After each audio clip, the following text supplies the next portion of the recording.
उत्तम असे संदेश देखील दिलेले आहेत आणि उत्तम कलाकार तर ते आहेतच.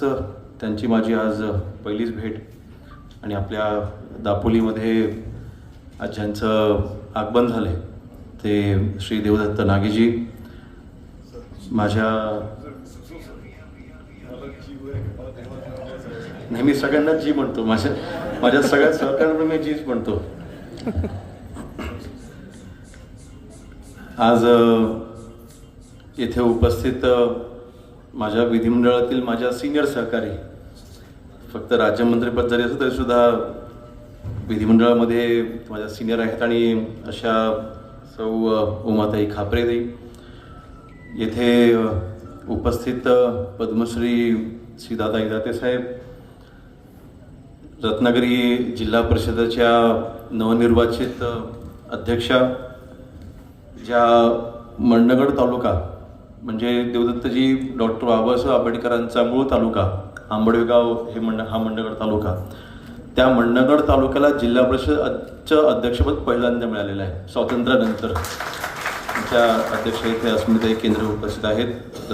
आपल्या दापोली तालुक्याचे पंचायत समिती सभापती नवनिर्वाचित देखील उन्मेशजी राजे, दापोली नगरपंचायतीच्या नगराध्यक्षा सौ कृपाताई घाग, तहसीलदारांचं अर्चनाताई, प्रतिष्ठानचे अध्यक्ष आमचे बिपिनदादा, प्रतिष्ठानचे उपाध्यक्ष आणि ज्यांच्याकरिता इथे व्यासपीठावरती निम्म्यापेक्षा जास्त होणारी ही त्यांच्याकरता जिथे आलेले आहे ते मिरजी महाजन आणि उपस्थित सर्व मान्यवर, समोर उपस्थित सर्व पत्रकार बांधव, आजच्या ह्या महोत्सवामध्ये ज्यांनी भर घातलेली आहे ते सर्वच कलाकार ज्यांच्यामुळे हा महोत्सव यशस्वी होतोय, ज्यांनी ह्या महोत्सवाकरिता शासनाच्या वतीने ज्यांनी सहकार्य केलेलं आहे ते सांस्कृतिक कार्यमंत्री आशिषजी शिला जरी ते आज इथे उपस्थित राहू शकले नसले तरी सुद्धा उमाताईंच्या आणि त्यांच्या विशेष प्रयत्नातून त्यांचा हातभार नेहमीच या कार्यक्रमाला लाभतोय. मला वाटतं हे दुसरं वर्ष आहे आणि ह्या कार्यक्रमाला उपस्थित सर्व मान्यवर. अधिक वेळ घेणार नाही, खरं तर धावते दौरे आहेत. गेल्या वर्षी पहिल्यांदाच ह्या कार्यक्रमाला मी आलो होतो आणि त्यावेळेला मी घोषणा देखील केली होती की आज आपल्याला दापोली तालुक्यामध्ये अनेक कलाकार आपली कला सादर करण्याकरता इथे येत असतात, परंतु नाट्यगृह नसल्यामुळे आपल्याला ह्या अशा जागा आपल्याला भाडेतत्वावरती घ्याव्या लागतात आणि आपल्या हक्काचं एक नाट्यगृह असलं पाहिजे.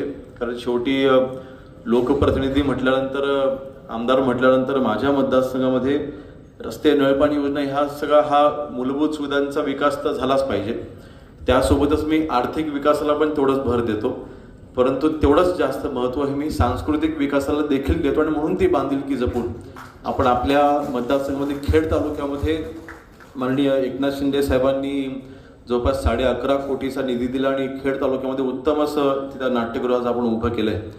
त्याच धर्तीवरती आज आपण दापोली तालुक्यामध्ये देखील जे आपल्या एक केंद्र शासनाने आणि राज्य शासनाची एक संयुक्त योजना आहे, त्या योजनेअंतर्गत मला वाटतं काही 4 कोटी किती निधी आता मंजूर आहे, 4 कोटीचा निधी आपण नाट्यगृहाकरिता आपण मंजूर करून घेतलेला आहे. पण तेवढ्यामध्ये होणार नाही, पण वाढीव निधी देखील त्याला आपण ह्या वर्षभरातच आपण मंजूर करून घेतोय आणि म्हणून दापोलीकरांसाठी देखील लवकरच नाट्यगृह इथे उभं राहील. एकंदरीत कलाकारांना आपण वाव दिला पाहिजे ह्या मताचा मी नेहमीच राहिलोय, कारण माझ्या वडिलांकडे मी ती शिकवण घेतलेली आहे. विशेषतः कोकणामधले आपले कलाकार हे टिकले पाहिजेत, किंबहुना आपल्या कोकणामध्ये कला ही वाढली पाहिजे, ती महाराष्ट्राच्या, भारताच्या कानाकोपऱ्यापर्यंत पोहोचली पाहिजे. ह्यासाठी इथल्या कलाकारांना जितका जास्त वाव देता येईल तितका आपण दिला पाहिजे, अशी नेहमीच शिकवण माझ्या वडिलांनी मला दिली. आणि नक्कीच ह्या लोकप्रतिनिधित्वाच्या माध्यमातून ती कशा पद्धतीने टिकवता येईल ह्यासाठी मी नेहमीच प्रयत्नशील राहिलो. किंवा आपल्याला माहिती असेल की कलाकारांना मानधन देखील सरकारतर्फे दिलं जातं. आजपर्यंत तुटपुंज मानधन होतं, परंतु आज महिन्याला 5,000 रुपयाचं मानधन हे कलाकारांना शासनाच्या वतीने दिलं जाते आणि हे सरसकट आपण देतोय. आणि ह्या कलाकारांमध्ये अतिशय म्हणजे मला वाटतं तबला वादक असू द्यात किंवा गायक असू द्यात, सगळ्यांना आपण त्याच्यामध्ये समावेश केलेला आहे. मला वाटतं एका गावामध्ये येणाऱ्या तबला वादकासाठी महिन्याला 5,000 रुपये ही फार मोठी किंमत असते किंवा ही फार मोठी रक्कम त्याच्याकरता असते. म्हणून मला वाटतं अशा पद्धतीने शासनाच्या योजनांच्या माध्यमातून कलाकारांसाठी तिथे काहीतरी गोष्टी करायच्या किंवा तिथे योजना आणून त्यांना न्याय द्यायचा प्रयत्न करायचा, असा नक्कीच आम्ही आजपर्यंत तो प्रयत्न प्रामाणिक आम्ही केलेला आहे. एकंदरीत आजच्या ह्या कार्यक्रमाच्या निमित्त मी एवढंच म्हणेन, दापोली खरं तर असं एक शहर आहे किंवा असं एक गाव आहे, मी म्हणेन देवदत्तजी कोकणामधलं एकमेव ठिकाण आहे जे थंड हवेचं ठिकाण देखील आहे आणि जे ज्याला समुद्र किनारा देखील आहे. त्याला मिनी महाबळेश्वर असं म्हणतात दापोलीला.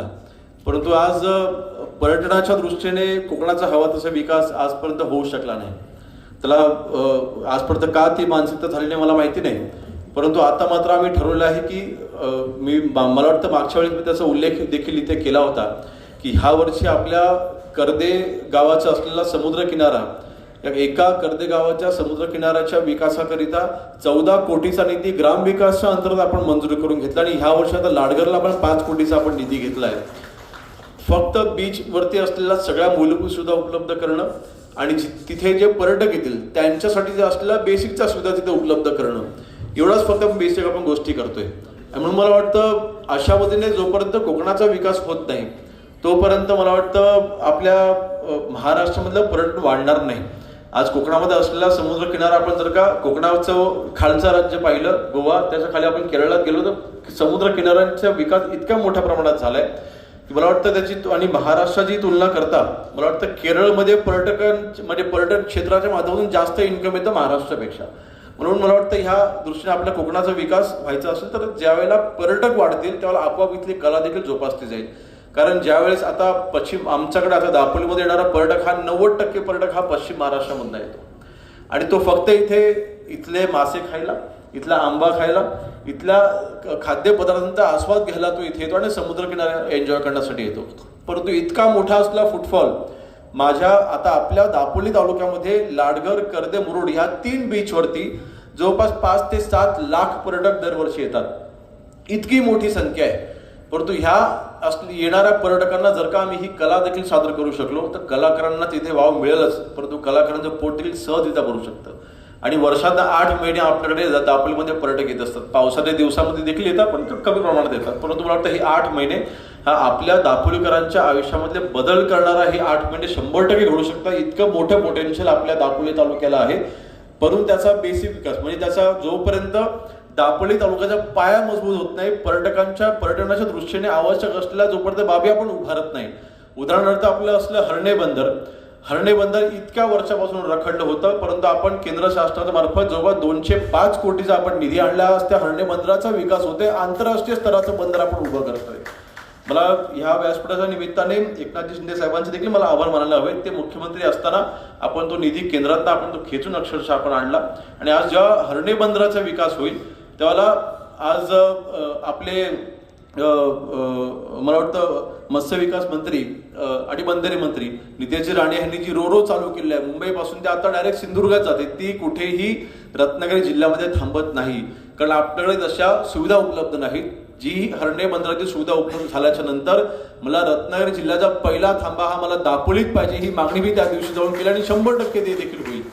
एकंदरीत आपल्या दापोली आज सांस्कृतिक महोत्सवाच्या निमित्ताने एवढंच सांगेन की माझा दापोली मतदारसंघ मी टार्गेट ठेवलं माझ्या डोळ्यासमोर. कारण ज्या वेळेस आम्ही बारामतीत जातो आणि विकास पाहतो, जिथे पाणी नाही त्या बारामतीचा विकास हा कशा पद्धतीने तिथल्या नेत्यांनी केला. आज मी कोकणामध्ये हे मंत्रिपद असताना माझ्या कोकणाचा विकास कसा होईल माझ्या डोळ्यासमोर हाच पहिला टार्गेट मी ठेवला आणि बारामतीपेक्षा 1 पाऊल पुढे माझा दापोलीचा विकास करणं हेच माझं मी ध्येय ठेवलेलं आहे. त्याची सुरुवात देखील आपण केली आहे. आताच उमाताई 3 दिवसापूर्वीच माननीय मुख्यमंत्री मोदींनी देवेंद्र फडणवीस साहेबांनी आपल्या खेड तालुक्यामध्ये म्हणजे आपल्या दापोली मतदारसंघामधील 2 धरणांची कामं 28 वर्ष रखडली होती. त्याला सुप्रभा मिळत नव्हती. देवेंद्रजींनी मला त्याच्यामध्ये पूर्णपणे सहकार्य केलं. गिरीश महाजन साहेब त्याचे मंत्री आहेत, आपले जलसंपदा मंत्री, त्यांच्याकडे कोकण विभाग हा त्यांच्याकडे त्यांनी विशेष म्हणून दिलेला आहे. ह्या दोन्ही प्रकल्पांना जवळपास 475 कोटी मला मंजूर करून दिले 3 दिवसापूर्वी. दोन्ही धरणांची कामं 28 वर्षांच्या नंतर होणार आहेत. मला वाटतं ह्या अशा सगळ्या विकासाच्या माध्यमातूनच ज्यावेळेला आपलं अशा सगळ्या प्रकल्पांच्या माध्यमातून ज्यावेळेला विकास होईल त्यावेळेला मूलभूत सुविधा उभ्या राहतील, त्यावेळेला आपल्या क्षेत्राचा विकास होईल. म्हणून मला वाटतं असे उपक्रम, असे सांस्कृतिक महोत्सव अजून मोठ्या प्रमाणात झाले पाहिजेत. मग आता मी आणि उमादेच्या चर्चा करत होता, असे महोत्सव 4 भिंतीच्या आत नको व्हायला. असे महोत्सव हे खुल्या मैदानात मोठ्या प्रमाणात झाले पाहिजे आणि याच्यासाठी मी 100% तुझ्या सोबत तुला लागेल ते सगळं सहकार्य करण्याची माझी पूर्णपणे तयारी आहे. थोडं याच्यामध्ये मला आशिषजींकडे घेऊन गेला असतं तर कदाचित 5-10 लाख रुपये मी अजून वाढवून घेतले असते. पुढच्या वेळेला 100% घेऊ, काय अडचण नाही. आणि संयुक्त आपण एकत्र मिळून करू.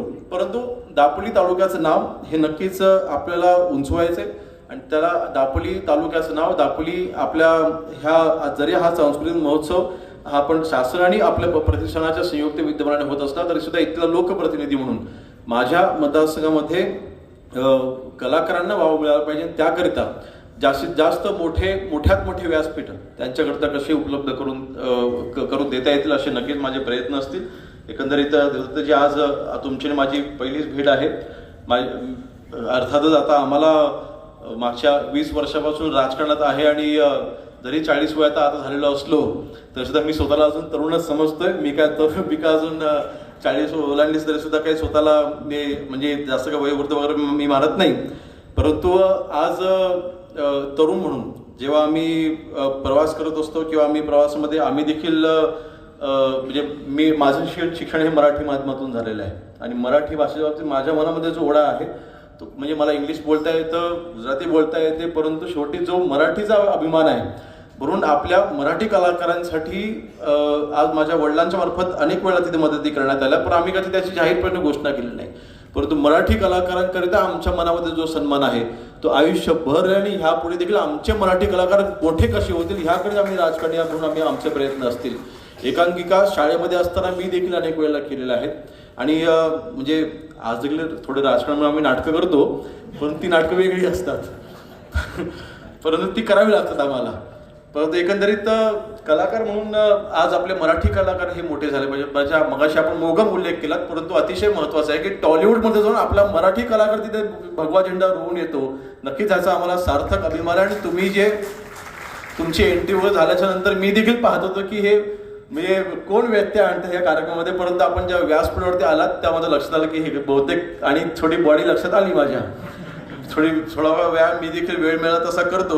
म्हटलं हे देवदत्तजीच आहेत ज्यांचे आर्म्स बघून माझं लक्षात आलं. म्हणून नक्कीच आपण कुठलेही व्यक्ती आणले नाही, आपण माफी मागायची अजिबात गरज नाही. आपण शेवटी मराठी कलाकार म्हणून आमच्या मनामध्ये आपल्यासाठी सन्मान हा कायम आहे आणि आपली कलाकार म्हणून आपली कारकीर्द ही अजून त्याला उंची आपण गाठावी अशी ईश्वरचरणी मी प्रार्थना करतो. आणि आपण इथे आज आलात मिहीर सारख्या एका आणि मिहीरला खरं तर भाषण करताना मी पहिल्यांदाच ऐकलंय. तसं तो भाषण करू शकतो असंही मला वाटलं नव्हतं.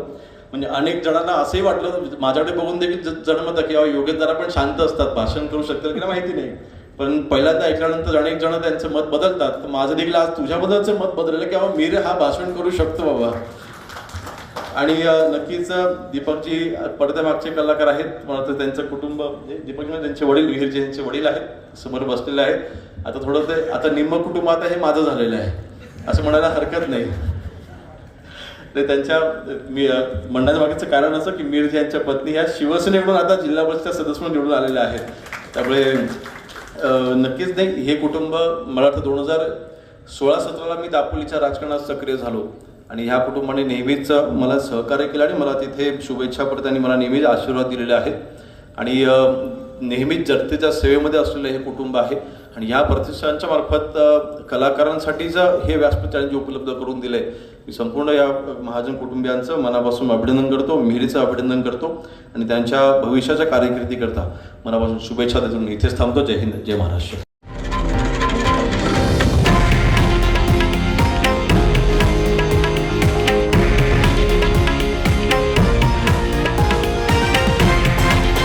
हे आहे देशातील नंबर 1 न्यूज नेटवर्क आणि आपण पाहत आहात TV9 मराठी, एकमेव.